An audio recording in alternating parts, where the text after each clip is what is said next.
सच्चाई ये है कि अभी स्पेशल सेशन में जो डिस्कशन हुआ वो वुमेन रिजर्वेशन बिल का नहीं, डिलिमिटेशन पर हुआ। तो सरकार की डिलिमिटेशन में इतनी दिलचस्पी क्यों? वुमेन रिजर्वेशन बिल तो 2023 में पास हो चुका है, इसको मत जोड़ो सेंसस और डिलिमिटेशन से। आज भी हम कह रहे हैं कि 543 सीटें हैं लोकसभा में, इसमें से 33% महिलाओं को दो और आगे बढ़ो। आगे जब सेंसस होगा, डिलिमिटेशन होगा, टोटल सीटें बढ़ेंगी तो उसमें से भी 33% महिलाओं को मिल जाएंगी, तो क्या प्रॉब्लम? गूगल पर सर्च करना 128th amendment of Indian constitution, तो आपको पता चलेगा कि नारी शक्ति वंदन अधिनियम यानी कि वुमेन्स रिजर्वेशन बिल 2023 में ही पास हो चुका है। तो फिर मोदी जी और गोदी मीडिया क्यों रो रहे हैं? वुमेन रिजर्वेशन बिल कहता है कि लोकसभा की 33% सीटों पर केवल महिलाएं चुनाव लड़ेंगी। तो उस समय बिल पास तो हो गया लेकिन सरकार ने लागू नहीं किया। क्यों? क्योंकि लोकसभा में 543 सीटें अगर उसमें से 33% महिलाओं के लिए रिजर्व कर दी जाएं, तो मौजूदा कई नेताओं की सीट चली जाएगी। हो सकता है मोदी जी की वाराणसी की सीट चली जाए या अमित शाह की गांधीनगर चली जाए, तो रिस्क है। तो उस समय सरकार ने कहा बिल तो पास हो गया लेकिन ऐसा करेंगे 2026 में जब जनगणना होगी उसके आधार पर जब डिलिमिटेशन होगी यानी आबादी के बेसिस पे जब सीटें बढ़ाई जाएंगी लोकसभा की, तो टोटल सीटों में 33% महिलाओं को दे देंगे। अब ये सुनने में अच्छा लगता है लेकिन इसमें प्रॉब्लम ये है कि सेंसस शुरू होने से लेकर बिल पूरा लागू होने तक 7-8 साल का समय लग जाएगा और ये वुमेन रिजर्वेशन बिल 2034 तक लागू नहीं होगा।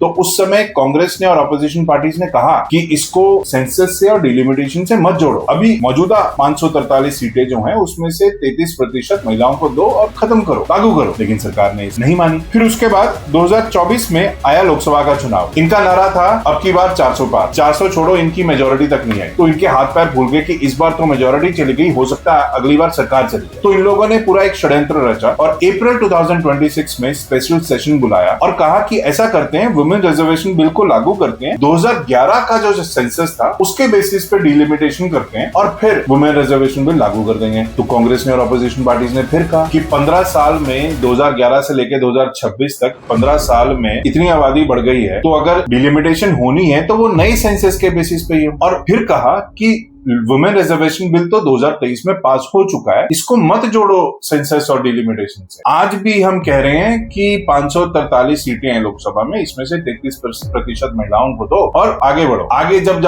सेंसस होगा, डिलिमिटेशन होगा, टोटल सीटें बढ़ेगी तो उसमें से भी 33% महिलाओं को मिल जाएंगी, तो क्या प्रॉब्लम? लेकिन सरकार ने नहीं माना। तो सच्चाई ये है कि अभी स्पेशल सेशन में जो डिस्कशन हुआ वो वुमेन रिजर्वेशन बिल का नहीं, डिलिमिटेशन पर हुआ। तो सरकार की डिलिमिटेशन में इतनी दिलचस्पी क्यों है? क्योंकि बढ़ती आबादी के हिसाब से लोकसभा की सीटें लगभग 1.5 गुना बढ़ जाएंगी। तो आज जहां अगर कहीं 10 सीटें हैं तो वो बढ़कर 15 हो जाएंगी। टोटल सीटें जो हैं वो 850 850 हो जाएंगी। अब ये सब लोग जानते हैं कि हमारे देश के सारे इंस्टीट्यूशंस इंक्लूडिंग इलेक्शन कमीशन और सभी इंस्टीट्यूशन सरकार के कब्जे में हैं और भयंकर पक्षपात करते हैं। पिछले 10-12 सालों में बीजेपी के पास पूरा डेटा है कि कौन से क्षेत्र में कौन लोग बीजेपी को वोट करते हैं, कौन नहीं करते, पूरा पैटर्न इनके पास पूरा डेटा है। और डिलिमिटेशन में बेईमानी करके कि यही डेटा का इस्तेमाल करें। मैं आपको समझाता हूं। मान के चलते हैं कि 2 लोकसभा की सीटें हैं कहीं पर जो आपस में सटी हुई हैं और उसमें जब भी वोटिंग होती है तो बीजेपी के काफी वोटर्स हैं लेकिन कभी बीजेपी जीतती नहीं है। तो एग्जाम्पल ले लेते हैं कि ये 2 सीटें हैं, एक ये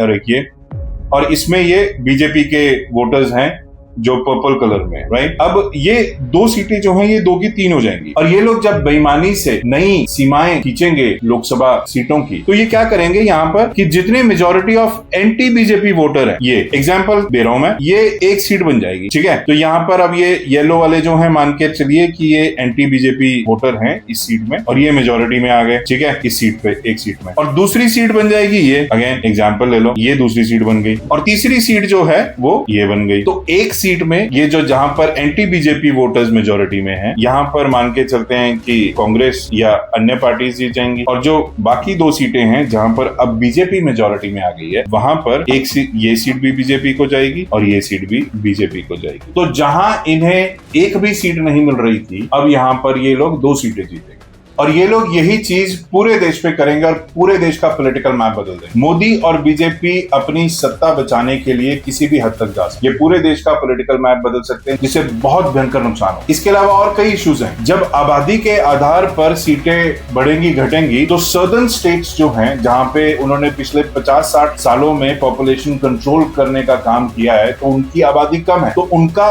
रिप्रेजेंटेशन पार्लियामेंट में कम हो जाएगा। ये एक बहुत बड़ा डिबेट। इसी तरह बहुत सारे इश्यूज। तो इसी कारण से कांग्रेस ने और बाकी ऑपोजिशन पार्टीज ने इस बिल को पार्लियामेंट में पास नहीं होने दिया और इन लोगों ने नैरेटिव क्या चलाया कि वुमेन्स रिजर्वेशन बिल को डिफीट कर दिया, एंटी वुमेन है, जबकि वुमेन रिजर्वेशन बिल 2023 में पास हो चुका है। देश की जनता से झूठ बोलना देश से गद्दारी है। अब ये आपको तय करना है कि आप सच के साथ हैं या इन बेईमानों के नैरेटिव के साथ। अगर आपको लगता है आपके परिवार में या कोई दोस्त मित्र हैं जिनको ये पूरी जानकारी होनी चाहिए, तो आप ये वीडियो उनके साथ जरूर share. Thank you so much. जय हिंद।